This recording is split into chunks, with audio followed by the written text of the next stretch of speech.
Hello दोस्तों, स्वागत है आप सबका इंटेलेक्चुअल एनालिसिस के इस नए स्पेशल एपिसोड में। जी हाँ दोस्तों, ये एपिसोड स्पेशल है। एंड इस एपिसोड को स्टार्ट करने से पहले मैं ये कहना चाहूँगा कि आई होप आप लोग घर पे बैठ के कुछ प्रोडक्टिव कर रहे हो, अपनी रिस्पॉन्सिबिलिटीज़ उठा रहे हो, लाइफ बहुत प्रोफाउंड वे में जीने की कोशिश कर रहे हो। एंड अगर आप अभी भी ऐसा करने में सक्सेसफुल नहीं हो पा रहे, आज के स्पेशल एपिसोड में मैं आपको इंट्रोड्यूस करूँगा to a such profound book जो आपकी लाइफ कंप्लीटली चेंज कर देगी। बिकॉज इस बुक में जो भी टिप्स दी गई हैं, अगर आप उनको फॉलो करोगे आपकी लाइफ कंप्लीटली चेंज हो जाएगी। बिकॉज मैं कहना चाहूँगा जो ऑथर है इस बुक का, उस इंसान के लेक्चर्स ने, इसकी बुक्स ने मेरी लाइफ को बहुत हद तक चेंज किया है। एंड इस इंसान का नाम है जॉर्डन बी पीटरसन। जी हाँ दोस्तों, मैं कहना चाहूँगा जॉर्डन पीटरसन मेरे लिए एक मेंटोर रहा है।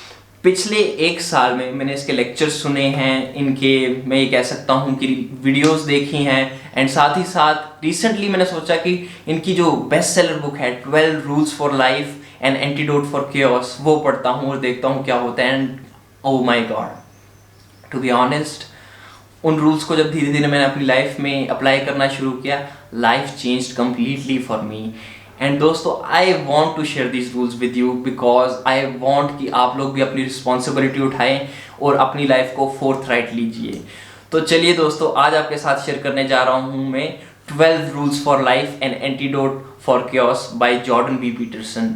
तो सबसे पहला जो रूल है दोस्तों वो ये है, stand up straight with your shoulders backward. तो दोस्तों, ये जो पहला रूल है ये इन्होंने स्टार्ट किया है एक एवोल्यूशनरी स्टोरी के साथ, जिसमें उन्होंने एक साइंटिफिक एवोल्यूशनरी प्रोसेस बताया है। और उन्होंने ये बताया है कि अगर हम एवोल्यूशनरी प्रोसेस में बहुत पीछे जाएं और लॉबस्टर्स को देखें, जो कि हम एवोल्यूशनरी स्केल में हमसे बहुत दूर हैं, जो ओशन के सरफेस पे पाए जाते हैं, वो लॉबस्टर्स भी एक डोमिनेंस हायरार्की में रहते हैं। बिकॉज क्योंकि बहुत सारे लॉबस्टर्स जब एक्यूमुलेट हो जाएंगे तो केओस होगा। तो होता क्या है, लॉबस्टर्स के बीच में फाइट होती है फॉर डोमिनेंस एंड एक क्लास स्ट्रक्चर उनमें भी डेवलप होता है।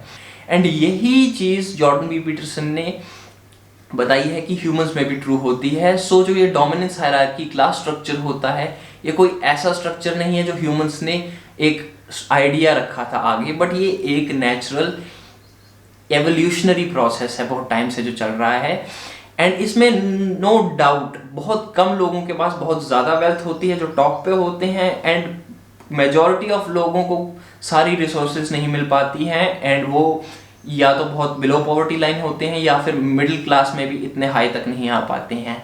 बट इसमें एक ऑप्टिमिस्टिक नोट जो है, जो कि हेडलाइन है इसकी, stand up straight with your shoulders backward, वो ये है दोस्तों कि अगर आप डोमिनेंस हायरार्की में ऊपर बढ़ना चाहते हो, उस लैडर में क्लाइंब करना चाहते हो, there is only one thing that you can do, and आपको कॉन्फिडेंस डेवलप करना पड़ेगा। एंड कॉन्फिडेंस दोस्तों कैसे डेवलप होता है, एंड कॉन्फिडेंस की जब बात की जाती है, ये एक बहुत साइकोलॉजिकल प्रोसेस होता है, जिसके बारे में ये कहा गया है कि जैसा आपका बॉडी पोस्चर होगा, जैसा आपकी ड्रेसिंग स्किल्स होंगी, उस तरह से आपका जो है कॉन्फिडेंस अपने आप डेवलप होता है और आपको एक बेनिफिट ऑफ डाउट देता है। अगर आप काफ़ी एक काउच पोटैटो की तरह ड्रेस करोगे, आपका एक पोस्चर सही नहीं होगा, देन इट इज़ 100% श्योर कि आपके अंदर कॉन्फिडेंस जनरेट नहीं होने वाला। बिकॉज जब हम अपने आप को पर्सनली ग्रूम करते हैं, हमारे अंदर थोड़ा कॉन्फिडेंस रेडिएट होता है, क्योंकि हमने अपने ऊपर वर्क किया होता है। एंड साथ में जो हमारा पोस्चर है वो इंटरनली हमारे अंदर हार्मोन्स जनरेट करता है, जिसकी वजह से नेचुरली हमारे अंदर कॉन्फिडेंस आता है और सामने वाला बंदा भी सोचता है हाँ इसके अंदर पोटेंशियल है, बिकॉज हमें एक बेनिफिट ऑफ डाउट मिल जाता है। एंड देन हमें अपॉर्चुनिटीज मिल सकती हैं उसकी वजह से, जिसकी वजह से हम आगे जाके फ्लरिश कर सकते हैं। तो ये है पहला पॉइंट कि अपने ऊपर वर्क करो, अपने आप को स्टार्ट से ही वैसा शुरू करना, मतलब अपना पर्सनैलिटी बनाने की कोशिश करो जैसा आप बनना चाहते हो। चाहे रिसोर्सेज कम हो, बट उन रिसोर्सेज में एक रिफाइंड वे से जीना। एंड जब आप एक रिफाइंड वे से जीते हो तो उस स्ट्रक्चर में भी कुछ ऐसे लोग होते हैं जो आपको अपॉर्चुनिटी दे सकते हैं, एंड देन वहां से आप अपॉर्चुनिटी ग्रैब करके ऊपर बढ़ सकते हो डोमिनेंस हायरार्की में। एंड ये प्रोसेस कंटिन्यू होता है until you go way upwards in the dominance hierarchy। तो ये पहला रूल था दोस्तों। एंड देन जो दूसरा रूल आता है वो ये है, treat yourself like someone you are responsible for। And ये दोस्तों अगर आप सुपरफिशियल लेवल पे देखो तो इस लेसन का मतलब है जो हम काफ़ी बार बोलते हैं, self love is important, self care is important, but दोस्तों सुपरफिशियल लेवल पे जो बातें की जाती है ना, ये खाली एक सुपरफिशियल मैसेज आता है जो एक कान से इंसान सुनता है और दूसरे कान से निकल जाता है। बट जॉर्डन पीटरसन ने इसको बहुत डीपली समझाया है। देखो दोस्तों, अगर आप एग्जाम्पल ले अपने पेरेंट्स की, तो आप देखोगे कि हमारे पेरेंट्स हमारी तरफ एक रिस्पॉन्सिबिलिटी फील करते हैं, या फिर आप देखोगे कि हम अपने टीचर्स की तरफ एक रिस्पॉन्सिबिलिटी फील करते हैं। वो तो खैर एक बोथ वे प्रोसेस होता है, बट जब पेरेंट्स की बात आती है तो वो हमेशा ये देखते हैं कि बच्चों की हेल्थ प्रॉपर हो, बच्चों को नरिशमेंट प्रॉपर मिले, बट वो उस कंपैरिजन में अपने आप को उस तरह से ट्रीट नहीं करते। दोस्तों, हमें ये चीज़ अंडरस्टैंड करनी चाहिए कि ये हमारे माइंड में है कि हम हमेशा जिसकी तरफ रिस्पॉन्सिबिलिटी कंसिडर करते हैं उस चीज़ को सीरियसली लेते हैं। But at the same time Jordan Peterson ने ये कहा है कि ये जो हमारी बॉडी है, ये जो हमारा माइंड है, इससे हम डिटैच होकर ये देखना चाहिए कि इनके लिए भी हम रिस्पॉन्सिबल हैं।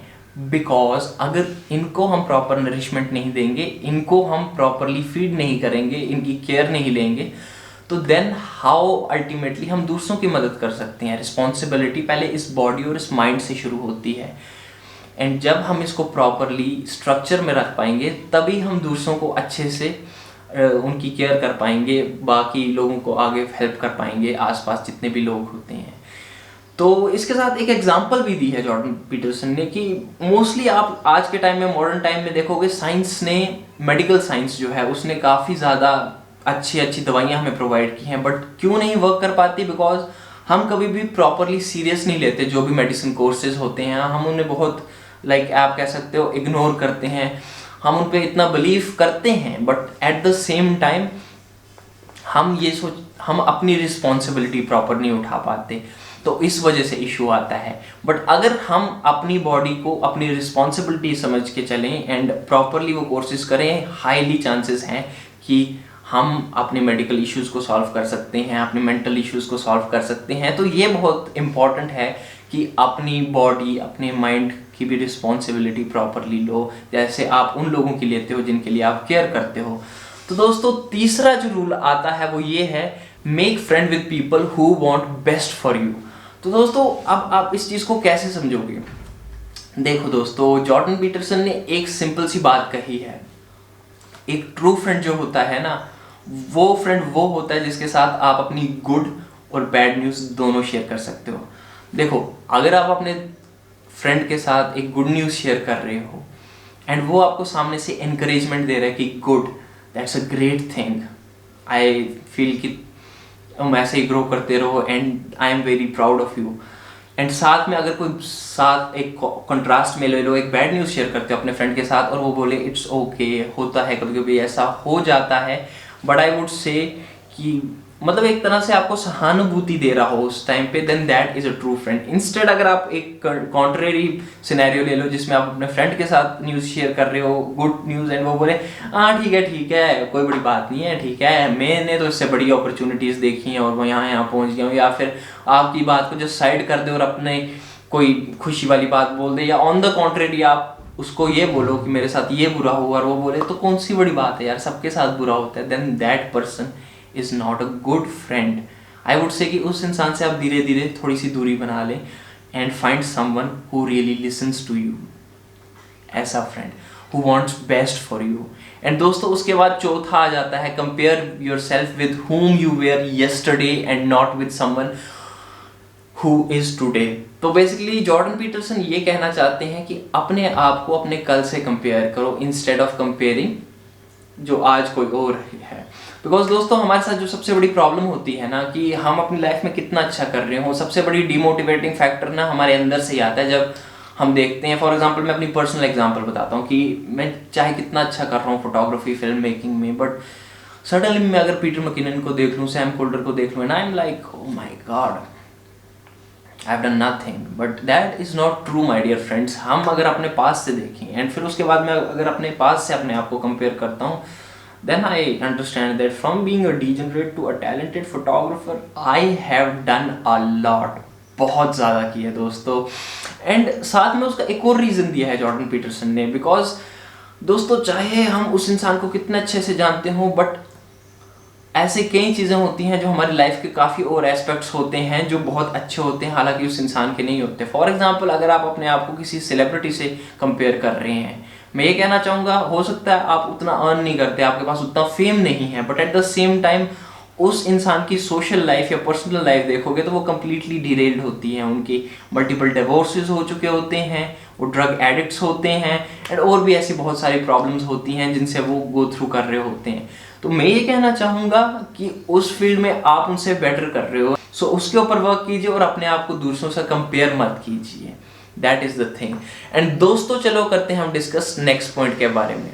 तो दोस्तों, नेक्स्ट पॉइंट है do not let your children do something for which you dislike them. तो दोस्तों, इसमें जॉर्डन पीटरसन ने स्टार्ट किया कुछ इस तरह से कि हर एक पेरेंट चाहता है बेस्ट अपने बच्चे के लिए, बट हाउएवर हर एक पेरेंट एबल नहीं हो पाता हार्ड लव अप्लाई करने के लिए अपने बच्चे के ऊपर। तो दोस्तों, इसके बारे में मैं अगर आपको ये समझाना चाहूँ तो वो बेसिकली ये कहना चाहती हैं कि वो धीरे से इलेबोरेट करते हैं और बोलते हैं कि एक इन्फेंट जो होता है उसके लिए ये पॉसिबल नहीं है, it is hardly the case कि एक इन्फेंट केओस में से ऑर्डर बनाए। उसको बिल्कुल अंडरस्टैंडिंग नहीं होती कि आसपास की वर्ल्ड के साथ डील कैसे करना है। हेंस बचपन से अगर पेरेंट्स डिसिप्लिन इनकलकेट कर रहे हैं, उनको अलग अलग प्रॉब्लम्स से डील कराना सिखा रहे हैं, उनको बहुत सारी ऐसी गेम्स सिखा रहे हैं जिनसे उसका माइंड डेवलप हो, एंड साथ ही साथ उनको रिवॉर्ड एंड पनिशमेंट दोनों अप्लाई कर रहे हैं अपने बच्चे के ऊपर, then probably the case is कि उनका बच्चा ग्रो होके बड़े होके एक मच मैच्योर पर्सन बने instead of adult infant. And मैं आपको दोस्तों बताता हूँ एडल्ट इन्फेंट क्या होते हैं। अगर आप अपने बच्चे को कंप्लीट फ्रीडम दे दोगे दोस्तों, तो होता क्या है उस इशू में कि वो बच्चा जब बचपन में कंप्लीट फ्रीडम होगी, हो सकता है उस टाइम आप उसको किसी चीज़ को एक्सेस में करने से हटा सकते हो, उनके इम्पल्सिव डिज़ायर से। अगर वो बहुत वीडियो गेम्स खेल रहे हैं, बहुत ज़्यादा जंक फूड खा रहे हो, थोड़ा बहुत आप कंट्रोल कर लोगे कुछ लेवल तक, बट जब वो फ्री हो जाएंगे, कल को कॉलेज में जाएंगे, तब अगर उनके पास डिसिप्लिन नहीं होगा, उनके पास बेसिक टूल्स नहीं होंगे, वो क्रिटिकली थिंक नहीं कर रहे होंगे इनके बारे में, देन वो एक अडल्ट इन्फेंट है और वो मोस्ट स्टूपिड चीज़ें करेंगे to fulfil their impulsive desires. Hence बचपन में ये देखिए कि आपको ऐसी क्या चीज़ लग रही है जो आपका बच्चा सही नहीं कर रहा, उसको इम्प्रूव करने की कोशिश कीजिए। चाहे आपको कभी हार्ड लव यूज़ करना पड़े, जिसका मतलब है पनिशमेंट, या हार्ड डिसिप्लिन, तो उसको भी करना पड़ता है, because see it is very hard process to do. But अगर आप नहीं करोगे, आपके अलावा और कोई नहीं करने वाला, because nobody cares for them. And listen guys, they are your upcoming generation, so you have to work on them. And चलिए बात करते हैं नेक्स्ट पॉइंट के बाद। नेक्स्ट पॉइंट है set your house in perfect order before criticising the world. तो दोस्तों, इसके बारे में जॉर्डन पीटरसन ने ये बात कही है कि make no mistake, life is a place जहाँ पे आपको बहुत सफरिंग देखनी पड़ेगी, एंड हो सकता है लोग नोविंगली और अननोइंगली आपको बहुत गलत तरीके से हार्म करें, एंड हो सकता है वो आपको इम्पैक्ट करें। एंड 20th सेंचुरी में जॉर्डन पीटरसन ने कहा ऐसी बहुत एग्जांपल्स रही हैं जिसमें लोगों ने बहुत ज़्यादा हैवी लेवल पे सफरिंग दूसरे लोगों के ऊपर प्रोपोगेट की थी बिकॉज ऑफ द रिजेंटमेंट जो उनके अंदर जनरेट हुई थी। And 20th century in example से भरी है, चाहे वो हिटलर हो, स्टालिन हो, या उनके आगे की जो रिजीम्स बनी। बट साथ ही कुछ ऐसे कॉन्ट्ररी लोग रहे हैं जो उसके थ्रू गुजर के भी, बिकॉज ऐसा कहा जाता है, फ्रॉइड ने कहा है that it is not the event but how you interpret that event would make you. कई लोग अगर उससे रिजेंटमेंट गेन करते हैं और बोलते हैं कि जिस प्रोसेस के थ्रू मैं गया हूँ, जिस सफरिंग के थ्रू मैं गया हूँ, बाकी भी डिजर्व करते हैं उस सफरिंग के थ्रू जाना, देन देयर आर चांसेस कि वो खुद भी सफ़र करेंगे और रिजेंटमेंट जो है वो दूसरों की तरफ भी फैलाएंगे और सफ़र करने के पे मजबूर करेंगे। बट एक अगर एग्जाम्पल लूँ मैं बुक से, वो अलेक्जेंडर सोजनिस्ट की ली है जॉर्डन पीटरसन ने, जिसने लिखी है गुलाग आर्किपेलागो, जिसमें बहुत हैविली क्रिटिसाइज किया गया है जो स्टालिन का काम था, जिस तरह से उसने कितने सारे मिलियंस लोगों को मारा। बट स्टार्टिंग में अलेक्जेंडर सोजनिस्ट ने ये फिगर आउट किया कि उसने क्या गलती की है, अपनी तरफ की जो ब्लाइंडनेस है उसको फिगर किया कि किस वजह से वो वहाँ गुलागाई में आया है, पहुंचा है। तो सबसे पहले आप अपनी गलतियों से देखो कि आप जिस कंडीशन में हो उसमें आपकी क्या गलती है। इट्स लाइक कि दुनिया में बहुत प्रॉब्लम्स होगी, बट दूसरी प्रॉब्लम्स को क्रिटिसाइज करने से पहले आप अपने से शुरू करो, और जब आप अपने अंदर की प्रॉब्लम्स को सॉल्व करोगे देन आपको समझ आएगा कि there is a lot of work that has to be done on myself. जब आप अपने ऊपर स्टार्ट करोगे तो आपको फिक्र नहीं पड़ेगी कि दूसरों को क्रिटिसाइज करो। एंड चलो दोस्तों नेक्स्ट पॉइंट की बात करते हैं। तो नेक्स्ट पॉइंट है pursue something which is meaningful rather than impulsive desires और शॉर्टकट्स।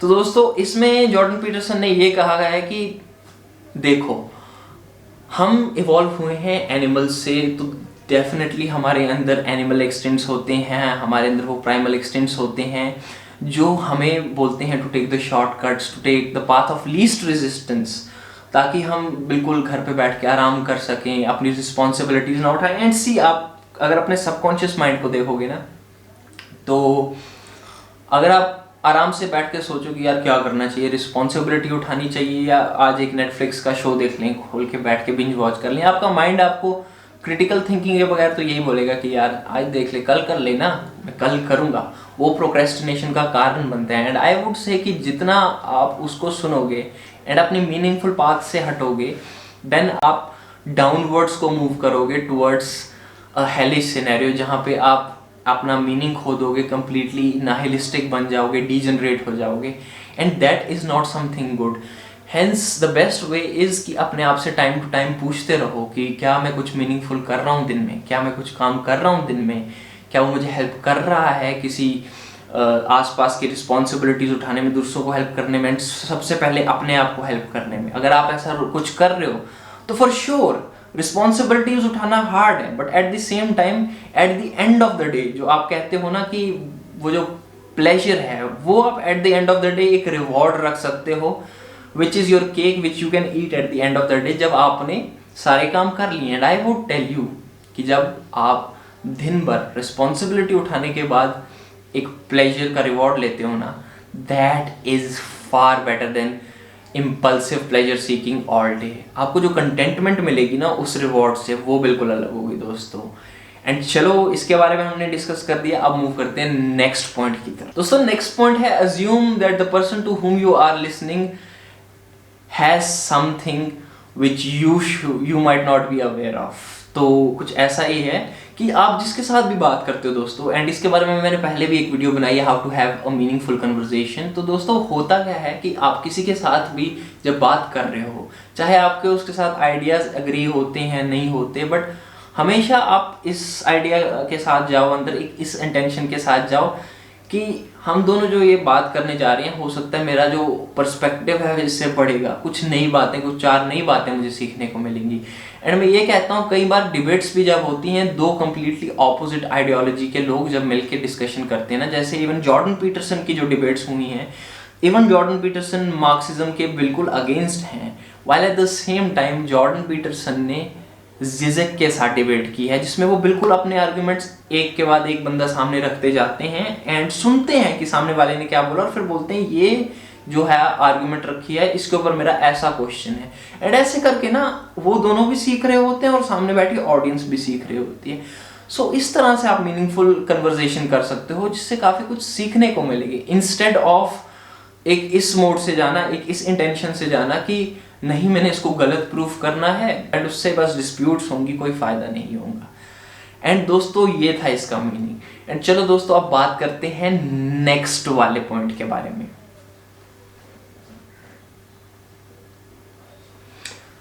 तो दोस्तों नेक्स्ट पॉइंट जो है ना वो ये है कि be precise in your speech. दोस्तों देखो सिंपल सी बात है कि जॉर्डन पीटरसन ने ये थोड़ा मेटाफोरिकल बनाया है कि फॉर एग्जांपल आप घर का सिनेरियो ले लो। घर पे ऐसा होता है, हमारी फैमिली जो होती है, हमारे बीच में कभी कभी कन्फ्लिक्ट्स उठते हैं, कभी कोई किसी को कैसे बुला रहा है कुछ, और हमें सही नहीं लगता है, दैट इज अंडरस्टैंडेबल। बट हमारी जो शैडो होती है हम उसी टाइम उन बातों को एड्रेस नहीं करते, और होता क्या हम कहते हैं कि इस टाइम जो डिस्प्यूट हो रहा है इसको इग्नोर करने के लिए हम उन बातों को साइड करते हैं और कारपेट के नीचे डालते हैं। बट यहाँ पे क्या होता है, जो ड्रैगन ऑफ क्योस है, जो वो रिजेंटमेंट हम कारपेट के नीचे डाल देते हैं, वो उस रिजेंटमेंट के ऊपर फीड होता जाता है और स्ट्रॉन्गर होता जाता है। इट्स लाइक सीइंग कि बाहर कोई बहुत बड़ा फियर्स एनिमल है जो वहाँ है, और हमें पता होता है कि वो वहाँ स्ट्रांग होता जा रहा है और वो किसी दिन हमारे लिए आएगा, बट हम उस चीज़ को इग्नोर करते रहते हैं कंटिन्यूसली। एंड इग्नोर करने से दोस्तों क्या होगा कि लास्ट में जब वो शैडो एक कंप्लीट डार्क फॉर्म ले लेगी तो एक बहुत बड़ा ब्लास्ट होगा, आप लोग एक दूसरे से लड़ेंगे और एक कंप्लीट क्योस आ जाएगा। वो होने से बेटर ये है कि उसी टाइम आप उन लोगों के साथ बात करो कि मेरे को ये चीज़ पसंद नहीं हुई, हो सकता हम इस चीज़ को डिफरेंट वे में एड्रेस कर सकते हैं, उसके ऊपर डिस्कशन करो प्रॉपर्ली, जिस तरह मैंने ऊपर बात की कि कैसे डिस्कशन कर सकते हो। एंड चलो दोस्तों, ये हुआ था 10th रूल। अब 11th रूल की बात करते हैं। तो दोस्तों 11th रूल है don't bother children when they are skateboarding. तो दोस्तों इसमें बात हुई है, फिर से वापस आ जाती है पेरेंटिंग की एंड एज अ सोसाइटी एक ड्यूटी जो होती है हमारी कि दोस्तों हम जो हैं हम एडवेंचरस क्रिएचर्स हैं, हमें एडवेंचर्स पसंद हैं। और साथ ही साथ एक और चीज़ होती है कि आसपास इस दुनिया में बहुत ज़्यादा मलेवलेंस है, हॉस्टिलिटी है।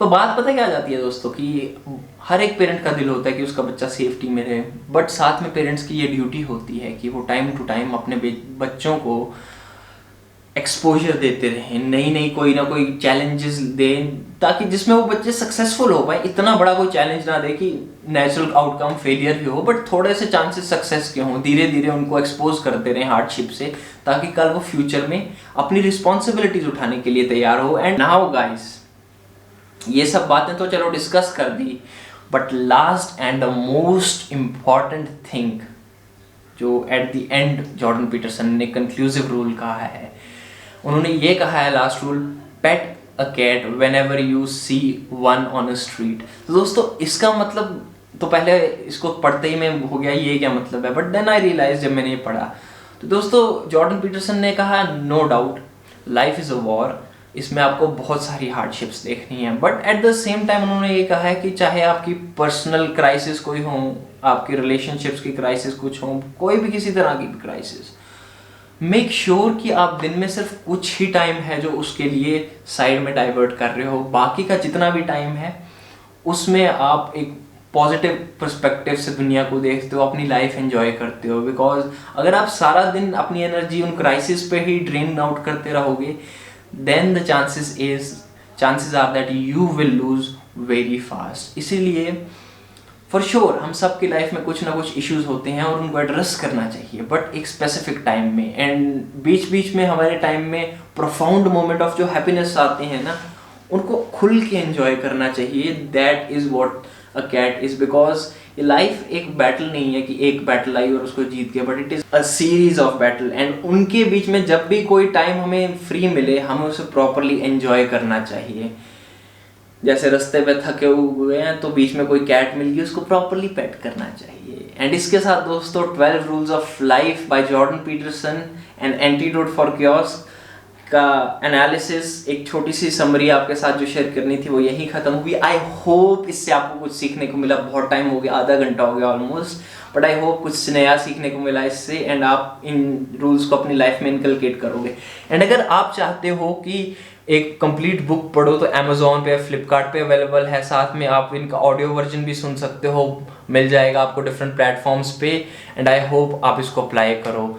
अगर वीडियो पसंद आई तो लाइक करो। ऐसे और इंटेलेक्चुअल एनालिसिस के लिए और बुक्स के ऊपर एनालिसिस के लिए हिट द सब्सक्राइब बटन नीचे। आपकी कोई अपनी प्रॉब्लम है जिस पे आप कोई पर्सपेक्टिव चाहते हो, follow me on intellectual analysis and message me there, वहाँ पे मैसेज करिए। I'll see you in the next video. Till then, enjoy, have fun, and peace.